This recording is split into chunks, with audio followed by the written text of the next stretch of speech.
स्वागत है हमारे लखनऊ मंच न्यूज 24/7 हिंदी समाचार पत्र एवं न्यूज चैनल में। सही खबर, सच्ची खबर। कृपया सब्सक्राइब, लाइक, शेयर, कमेंट जरूर करें। भारत के गौरवशाली इतिहास में महाराज शिवाजी का नाम भी बड़े सम्मान के साथ लिया जाता है और उन्होंने एक स्वर्णिम अध्याय जोड़ने का कार्य किया। शिवाजी का जब हम आकलन करते हैं तो दो तथ्यों पे विचार करने की आवश्यकता है। एक, उस समय की परिस्थितियां कैसी थीं और दूसरा, भारत की संस्कृति और सभ्यता की किस प्रकार से उन्होंने प्रतिष्ठा प्रदान की। और इन दोनों तथ्यों पे हम देखते हैं कि शिवाजी एकदम अपने ढंग के एक विलक्षण राजा साबित हुए, विलक्षण योद्धा साबित हुए, विलक्षण कूटनीतिज्ञ थे। अब परिस्थितियों की अगर बात करें तो हम जानते हैं सब औरंगजेब का क्रूर शासक था और एक तरफ औरंगजेब की सत्ता से उलझ रहे थे, बहुत मजबूत सत्ता थी, भारत के अनेक राजा भी उसके साथ थे और एक तरफ शिवाजी का छोटा सा साम्राज्य था, छोटी सी सेना थी, लेकिन मनोबल बड़ा था, इच्छा शक्ति बड़ी थी और यही कारण है कि शिवाजी एक बहुत ही मजबूत शक्तिशाली निरंकुश सत्ता का मुकाबला करते हैं, उसको चुनौती देते हैं। 24 वर्षों तक औरंगजेब दक्षिण में रहा, वहीं पे उसकी मौत भी हुई और शिवाजी को चुनौती देने का साहस उसमें नहीं हुआ और शिवाजी ने एक हिंदवी साम्राज्य की स्थापना की। आज के दिन हिंदवी साम्राज्य की स्थापना की गई। अब भारत की सभ्यता संस्कृति की जैसे हम बात करें, अगर कोई भी शासक भारत की संस्कृति और सभ्यता के प्रति उसका गौरव का भाव है, उसके प्रति उसका आग्रह है, तो वो राजनीति में भी सुशासन की स्थापना करेगा और अपने निजी जीवन में भी एक प्रकार का उसका आचरण होगा।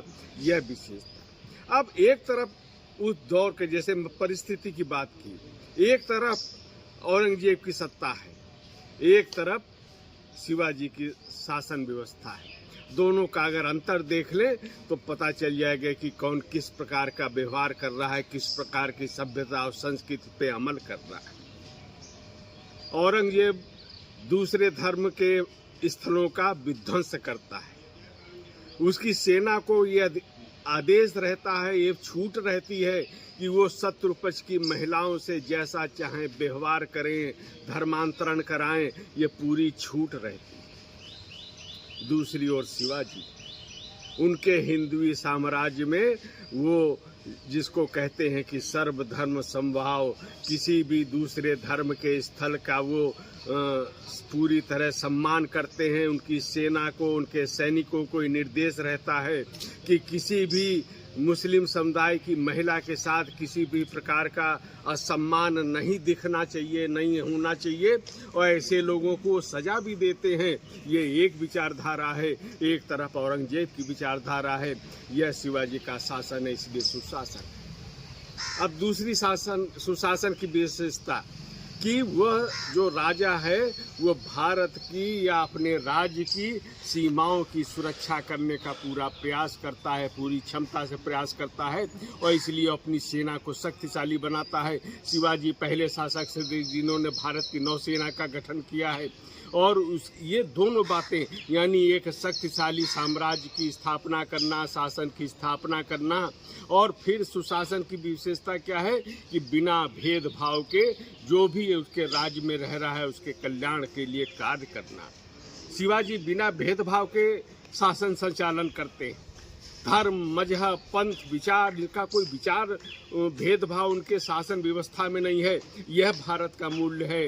यानी लंका को जीता तो वहाँ पे भी उन्होंने अपने शासन की स्थापना नहीं की, तो विभीषण को राजा बनाते हैं।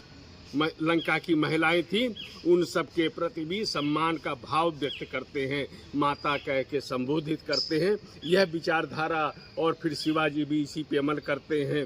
तो इस प्रकार से जो सिंधवी साम्राज्य का सुशासन है, मैं समझता हूँ कि आज के दिन भी वो प्रासंगिक है।